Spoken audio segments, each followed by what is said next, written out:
quoi bon se faire des promesses qu'on tiendra pas. Un jour on fera l'amour, une nuit on fera chambre à part. Regarde bas quand on se rendra les clés de l'appart, qu'on prendra la porte et les souvenirs dans le placard. Relation vénéneuse entre deux salamandres. À cracher du feu on avalera de la cendre. Bien sûr qu'il sera trop tard quand on va la prendre. C'est toujours comme as, ce qu'on avait construit s'écroule et tout recommence. Ouais. Mais ça fait longtemps que je rêve plus. Ma tête une grande pièce vide. Y'a encore tous mes cartes. Bonjour Chico. Salut. Comment vas-tu? Bah bien. On est là, c'est cool. Il pleut mais on est à l'abri, ça va. Bon, on se voit pour la sortie d'un nouvel EP. Ouais. Mais déjà, je voulais revenir un peu quand même sur un peu tout ton parcours, parce que les gens ne savent pas forcément. Ouais. T'as sorti des albums avec le groupe Face Cachée. Exact. On a sorti un en 2013 et un en 2015. Du coup, juste comme ça, déjà, qu'est-ce que tu retiens de cette période? Quel bilan t'en fais?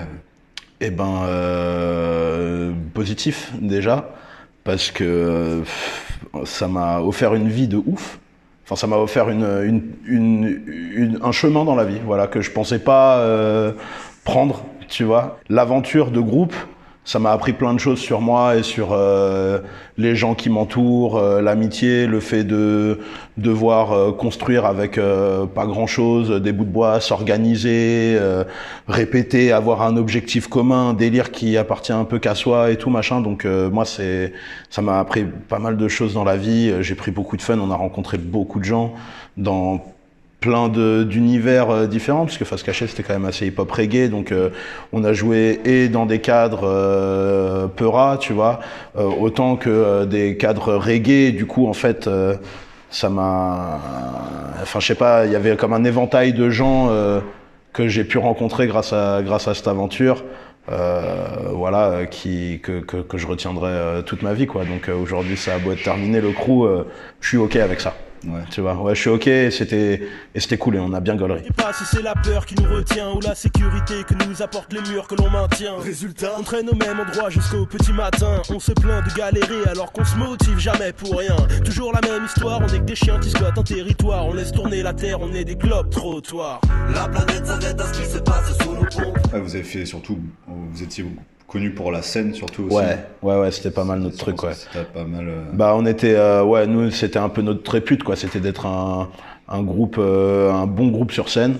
Je pense que voilà, toutes ces heures à mater les vidéos du Saiyan Supakru sur YouTube ont aidé. Enfin, parce que pour nous à l'époque, c'était vraiment le truc le plus travaillé. C'était trop stylé, ce mélange hip-hop, reggae, beatbox, un peu danse, un peu, ouais, non, c'était trop, tu vois. Ça, moi, j'aimais beaucoup Hocus Pocus, Beat Assaillant et tout ce côté un peu hip-hop acoustique, un peu jazzy et tout, machin, mais avec des belles mises en place, avec des musiciens, des trucs très techniques, un peu très carrés. Du coup, on avait un petit peu ce côté-là sur scène. Et ouais, je pense qu'on avait une bonne répute.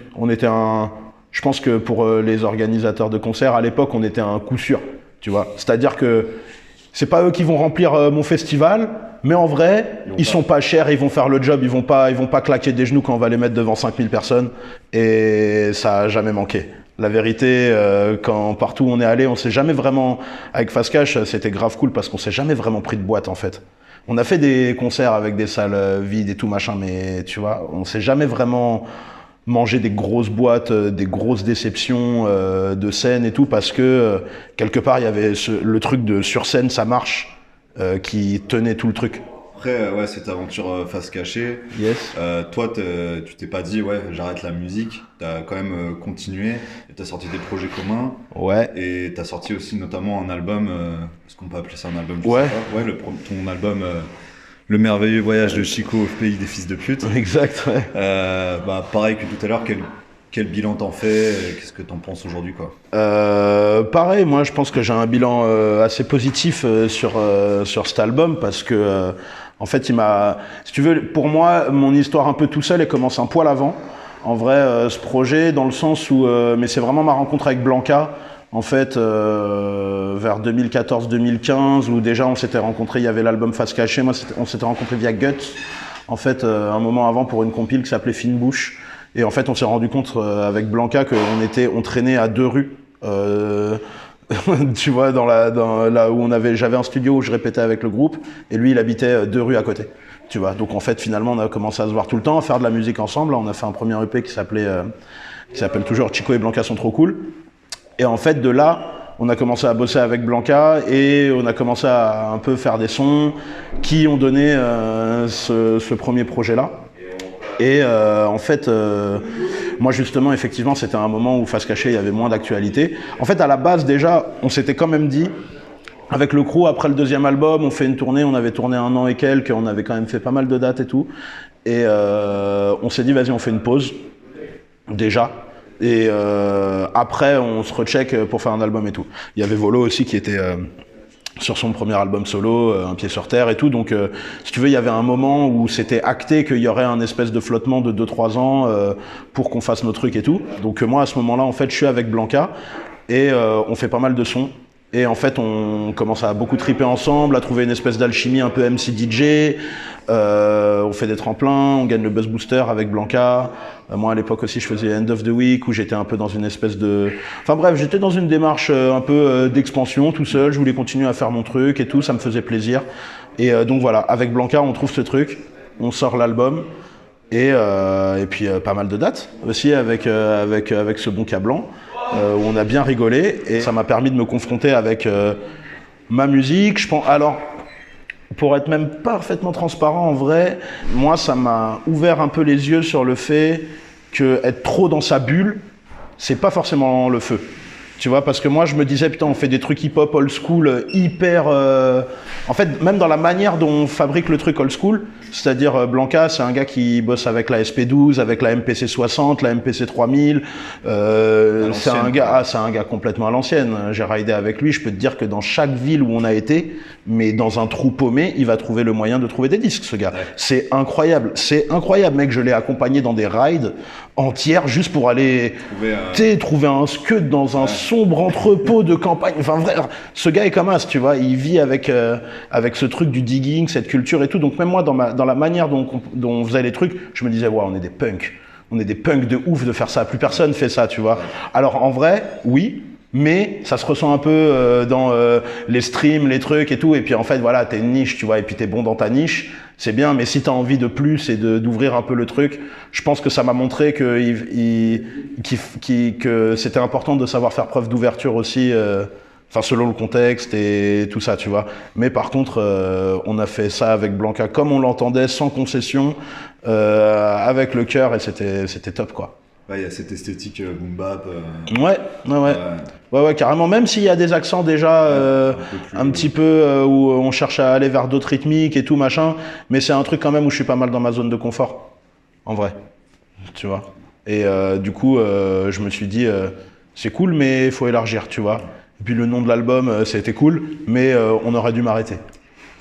C'était sympa en blague. Mais tu vois, on apprend de ses erreurs.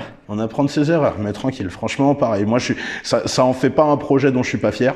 Je suis très content.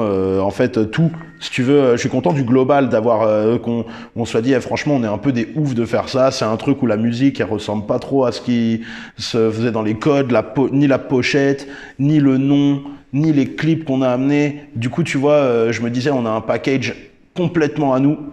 Et on est allé au bout. On est allé au bout de la philosophie du Queutru. Et en ça, je suis très fier.